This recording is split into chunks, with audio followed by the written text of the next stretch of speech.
Bismillahirrahmanirrahim. In this video we will discuss about the step-up chopper circuit.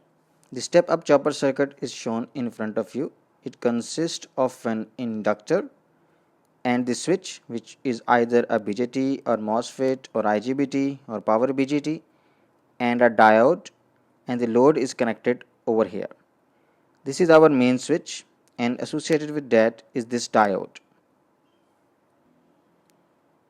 We call it the step up chopper circuit. Why? Because with the help of this circuit, you will see shortly that we will be able to step up the voltage across the load terminals. So the output voltage will be higher than the input voltage. Therefore, this converter is called the step up chopper circuit. There are two modes of operation for this circuit. The first mode will be considered the one in which your main switch is in the on state. So when this switch will be on, the path of the current will be like this, and the second mode of operation is that in which your switch, this switch S, is in the open state. It is not closed. So we will analyze two parts. The first part is the one when your switch is in the on state and when your switch is in the off state. So let's draw the equivalent circuit when your switch is in the on state. So this is the equivalent circuit when your switch S is in the on state. So here you can see the path of the current. The current is going to flow from positive terminal towards the negative terminal in this loop, and we are going to assume the switch as the short circuit one. It means it is an ideal switch. We are neglecting any voltage drop that will be there across this switch. So in this discussion we will consider it the ideal switch, but practically there will be a certain voltage drop across that one, so that you can represent with the help of a battery source over here if you want to analyze with the practical switch. Let's assume that the circuit is operating in the steady state and the value of the inductance is significantly high, and you are operating your converter at the high frequency. So with these assumptions, now we are going to sketch the current waveform for the inductor. So when you are going to turn on this switch, the inductor current will increase gradually, because you know that the inductor does not allow the abrupt changes in the current. So in the steady state, let's suppose that at the start of the cycle the current is I1, and by the end of the on interval it will reach to, let's suppose, the value I2. So it is starting from I1, that is the minimum value, and I2 is the maximum current. So when you are going to turn on the switch, this current I1t will be increasing linearly. Why it is increasing linearly? Because we are assuming the high frequency operation, right? And the linear assumption will help you to simplify the analysis. So in this interval, that is the on interval of your switch, your current through the inductor is rising. So we have neglected the voltage drop across the switch. When you will turn off the switch, what will happen at that time? Now if you look at the polarity across the inductor, you have the positive voltage over here and the negative voltage over here, because when your switch is on, your inductor is connected in parallel to the source, right? So whatever will be the polarity of your supply, the same polarity will be there across your load. So and the load in this case is particularly the inductor, because it is connected in parallel to your source. Okay, so now what will be the output voltage in this case if your switch is in the on state? If your switch is in the on state, this point is connected over here, and if you look at the diode, so the anode of the diode is connected with the negative terminal. So this diode will be in the off state. So when this diode will be in the off state, it means there is no connection of the source with the load, and the load is floating one, so the load voltage will be equal to 0. So if I sketch the load voltage for this interval of time, let's mark it over here. So load voltage will be 0 when your switch is in the on state. So let's mark it like this, that the V naught is equal to 0. So we are sketching the load voltage on this scale. Okay, and this is the inductor current. So when your inductor current is increasing, your load voltage will be in the 0 state. But if I look at the gate signal for the switch, so gate signal for the switch will be available in this interval of time, because by applying the gate signal you will be able to turn on the switch. So if I sketch the gate signal in this interval of time, so I can draw it like this, that it is in the on state up to this point, because we will have to apply the gate signal to keep our switch in the on state. So this is, you can see the VG, and VG is basically the gate voltage that you are going to apply for this particular switch S. So in the on state, this will be the set of the waveforms. You have the gate signal, you have the zero load voltage, and the inductor current is increasing linearly starting from I1 going up to maximum I2. Now, what about the energy that is stored in the inductor? The energy will be stored, and that energy will be equal to half Li square. And if I look at the equivalent circuit in this particular case, so I can draw it like that. We have the voltage source Vs, and the inductor is connected in parallel to the source, and the polarity across the inductor is like that, plus minus, and your load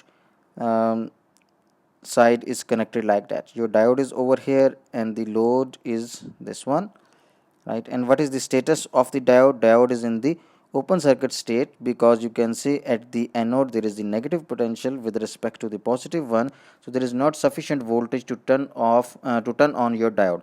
So your diode is in the on state. Only you have the loop in which the current is going to flow, that is on the input side. So inductor current is over here, this is I1t, and that is basically represented over here in the waveform. This is the current through the inductor, right? So now we can write down the expression for the inductor current at this instant of time in this mode of operation. When your switch is on, inductor voltage is equal to the source voltage. So now let's write an equation that inductor voltage can be written as L d I 1 by dt. So this is the inductor voltage, and this should be equal to your supply voltage. Why? Because your inductor, you can see over here, is connected in parallel to the source. So inductor voltage will be given by this equation, and solving this equation for the current, you can write that the current in your inductor can be written as Vs by L into T plus K. It's a simple differential equation where K is the constant that will be defined by the initial boundary conditions. Okay, so now let's assume that if you look at this circuit, the current is going to start from the I1 and it is going to become I2 by the end of the on interval of your switch. So we can use these boundary conditions to work out that constant K in the differential equation, or in the solution of the differential equation. So at time t is equal to 0, over here your current I1 at 0, that is equal to I1, right? So using this boundary condition, I can evaluate the value of the K. So we are going to assume that at time t is equal to 0, that I1t, that is equal to I0, that is equal to some value I1. So if I use this expression, this value in this equation, let me call it equation A, so then I can write that this is I1, that is equal to Vs by L into 0 plus K. So from here I can say that K is equal to I1.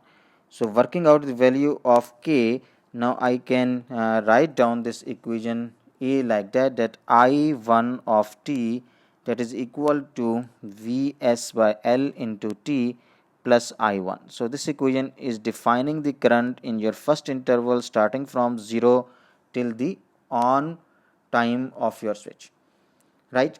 And the second one, the second boundary condition that you can see over here, that at time t is equal to t on, the current is going to become T2, right? So just observe this point. At time, when the time has reached to t on, your current will reach to I2. So now we can use this boundary condition. So I can write that at time t is equal to t on, that is also equal to d into ts, where Ts is the total time and D is the duty cycle. So at this time the current in your circuit is equal to I2. So I at T on will be equal to I2. Now using this boundary condition in the equation A, you can find out an expression for the I2, or you can use this expression B. So let me call it this expression B. Now using these boundary condition, so from equation B I can write that I1t at this interval of time, because the time has been taken equal to T on, so this part will be I2. So I can write it like that I2 will be equal to Vs by L into T plus I1. So you have related I2 with I1 with the help of the equation B. Now let's work out the ripple current. If I go back to the previous slide, what is the ripple current? Just observe the current waveform. So over here you can see the current is going to start from I1 and it is going to be maximum equal to I2. So this is the change in the current. So that can be worked out like that, I2 minus I1. So this is basically the ripple current, the variation in the inductor voltage. And now you can work out this ripple current using this equation C. So rearranging this one, I can write down that I2 minus I1, that is equal to Vs by L into T. And in how much time this will reach from I1 to I2. So if you look at over here, you are going to reach from I1 to I2 in the time interval T on. So the time T over here will be considered as T on, that is the on interval of your switch. So I can write it like that, I2 minus I1, that is equal to Vs by L. And what is the T on in terms of the duty cycle? In terms of duty cycle, it is equal to D into Ts, where what is Ts? Ts is the total switching time. So you can represent this that I2 minus I1 is equal to Vs by L into duty cycle by the frequency Fs, switching frequency, the rate at which you are switching or turning on your switch on and off. So from here I can say that delta I is equal to Vs by L into D into Fs in terms of the switching frequency, and that is basically the ripple current, and that is the variation in the inductor current, right? So we have considered the first mode of operation. Now we are going to look for the second mode of operation in which our switch will be in the off state. In the first mode of operation, when your inductor is connected in parallel to the source, it will store the energy. So energy stored in the inductor will be equal to half L I square. Inductor is, you can say, absorbing the energy, it is acting as the load. In the second mode of operation, when you are going to turn off this switch, you are going to remove the gate voltage from here. So it means you are going to interrupt the current through the inductor. And when you will interrupt the current through the inductor will resist the change in the current.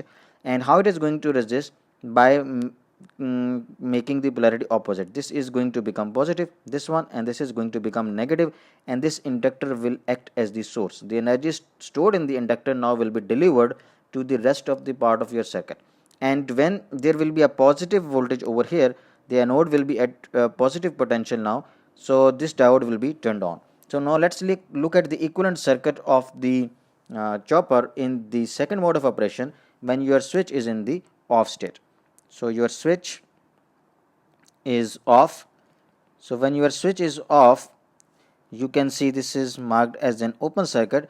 The energy was stored in the inductor and you are interrupting the current in the inductor. The initial polarity across the inductor was like this, plus minus, when it was in parallel to the source. But now when you are interrupting the current, so this point is going to become positive and this is going to become negative. And because of this positive voltage at the anode of your diode will be turned on. And once your diode will be turned on, so the voltage that is there at this point over here, that voltage will appear across the load.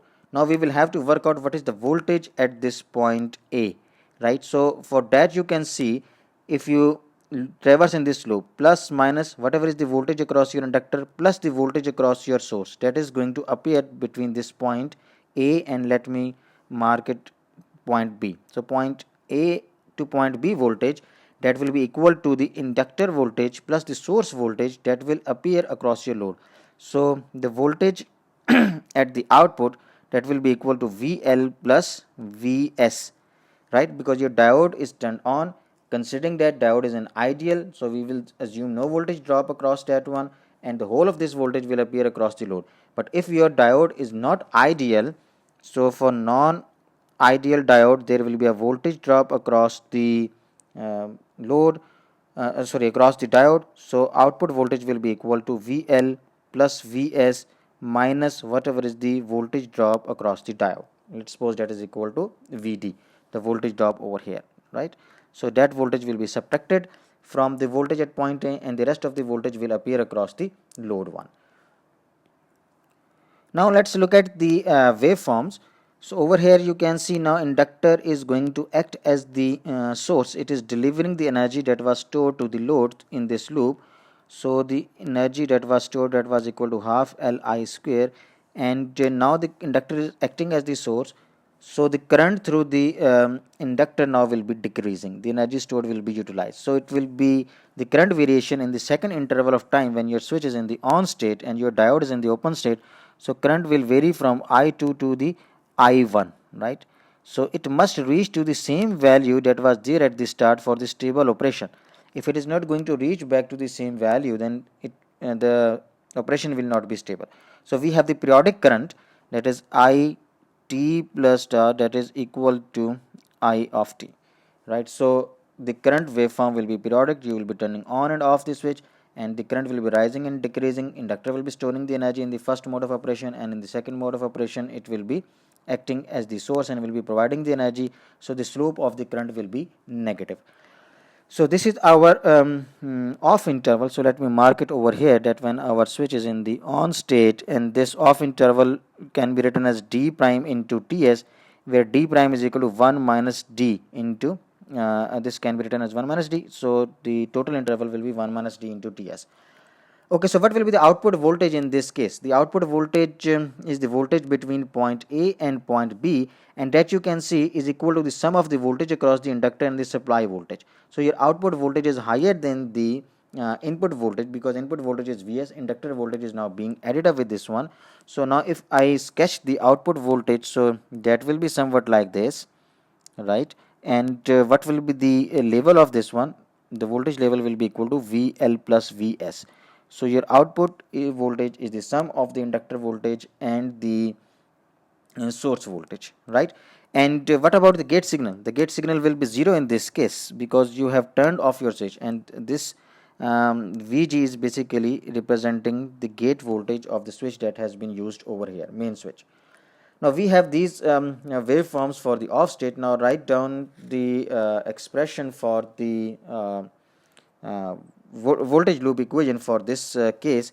So in this case you can observe that this Vs will be equal to the inductor voltage plus the voltage drop across the diode plus the load voltage. So I can write down this equation, that inductor voltage, that is L di2 by dt. So in the second mode of operation we are going to consider the current is equal to I2t, right? So plus the load voltage, that is, let's suppose V naught t plus the diode voltage drop Vd, that should be equal to Vs. So we will be considering the diode as an ideal switch over here. So L di2t by dt plus the load voltage V naught t will be considered equal to Vs if you are going to consider the zero voltage drop across the diode, right? If the current is assumed to be varying linearly, then we can write down this equation in terms of simple differential. So L delta I2 by delta T plus V naught, that will be equal to Vs. We can write it like this. So rearranging this equation, now we can write that output voltage V naught, that will be equal to Vs minus L into delta I2 divided by T off. Why T off? Because delta T is equal to T off in this case, because we are talking about the off interval, this one. Okay, and what will be delta I2? Delta I2 will be the final current minus the initial current, so that will be equal to I1 minus I2.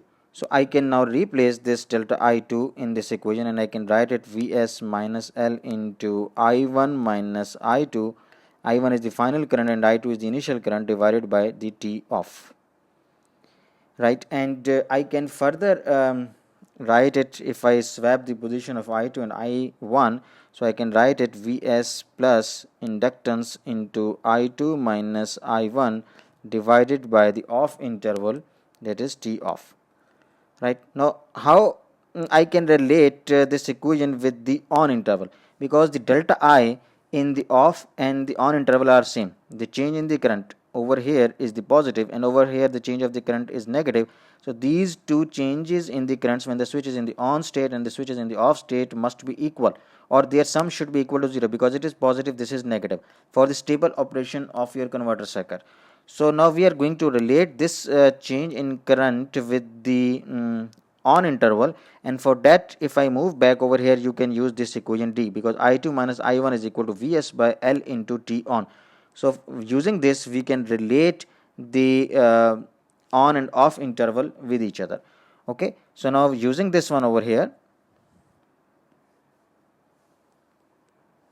so using this value Vs by L into T on from the equation D for I2 minus I1, so we can write down this expression like this.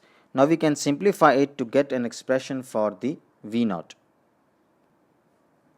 So we will get this expression, that is Vs plus Vs into T on over T off. Now we can write this T off in terms of the total time period. So this equation will look like this.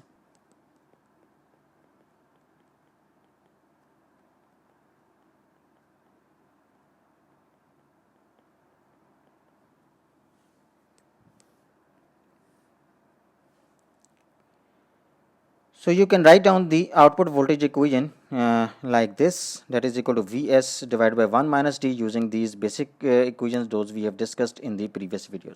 So output voltage over here is equal to Vs over D prime. So D is, what is the range for the D? D is between 0 and the 1. It varies from 0% to the 100%. So if you look at this expression, V naught will always be higher than the supply voltage, because the D prime will be lesser than 1. So this is indicating that output voltage is greater than the supply voltage, and because of that we are going to call it the step up chopper, because the output voltage is higher than the input voltage. Or you can also say that it is the boost converter, a basic form of the boost converter, because it is stepping up your DC voltage. Right, so now if I sketch the output voltage with the variation of the duty cycle, so you will observe that if the D is equal to 0, if the D is equal to 0, what is 1 minus D prime? 1 minus D. 1 minus D is equal to D prime. So if the D is going to be 0, so D prime will be equal to 1. So if that is the case, so what will be your output voltage from this expression? This is the very important one. Let me call it equation Y. With the help of this you are going to relate input and the output voltage, or you can also write down the transfer function, that is the output voltage over the input voltage, that is equal to 1 over D prime for this step up chopper.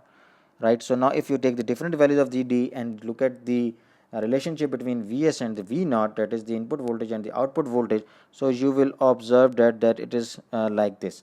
So when the duty cycle is equal to 0, your output voltage will be equal to Vs, and when the duty cycle will be approaching to 1, so your output voltage will be approaching to the infinite value, will be very higher one. Right, so we have a certain limitation in the practical case. We can operate it up to certain duty cycle very close to the 1, but not at equal to 100%, because the output voltage will try to reach to the infinity. Right,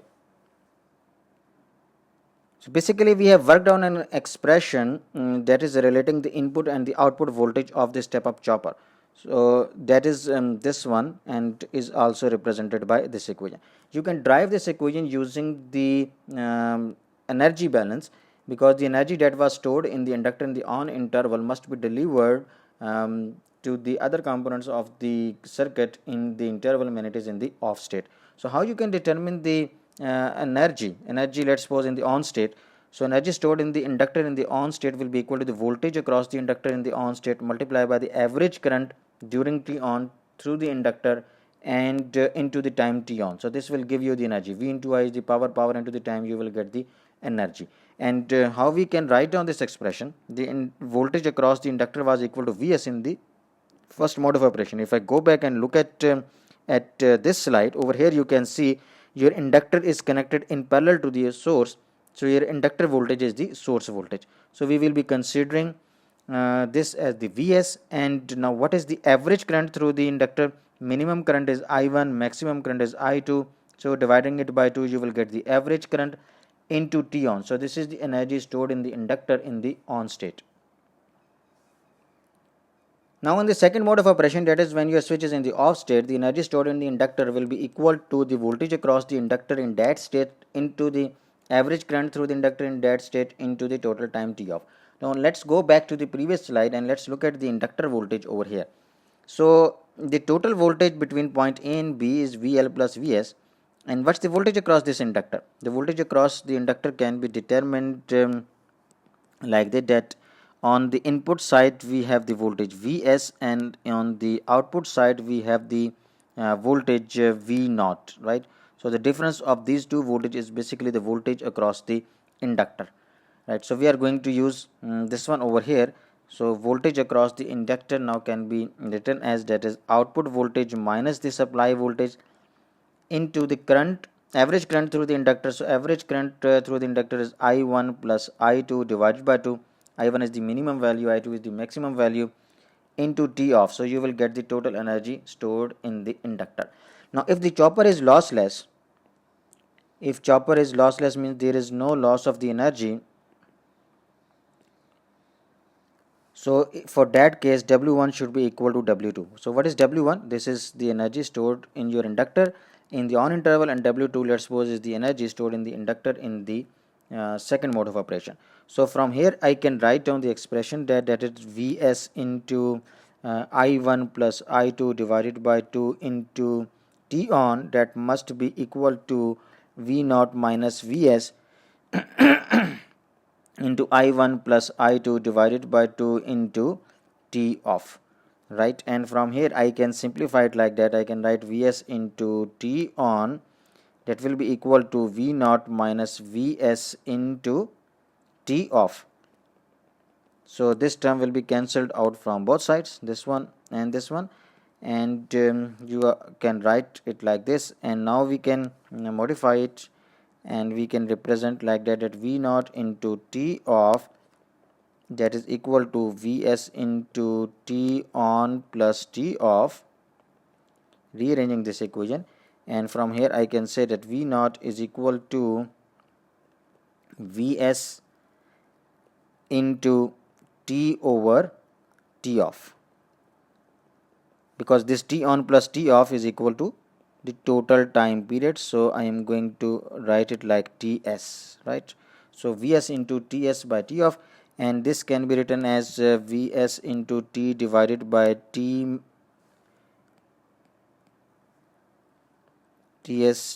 minus T on.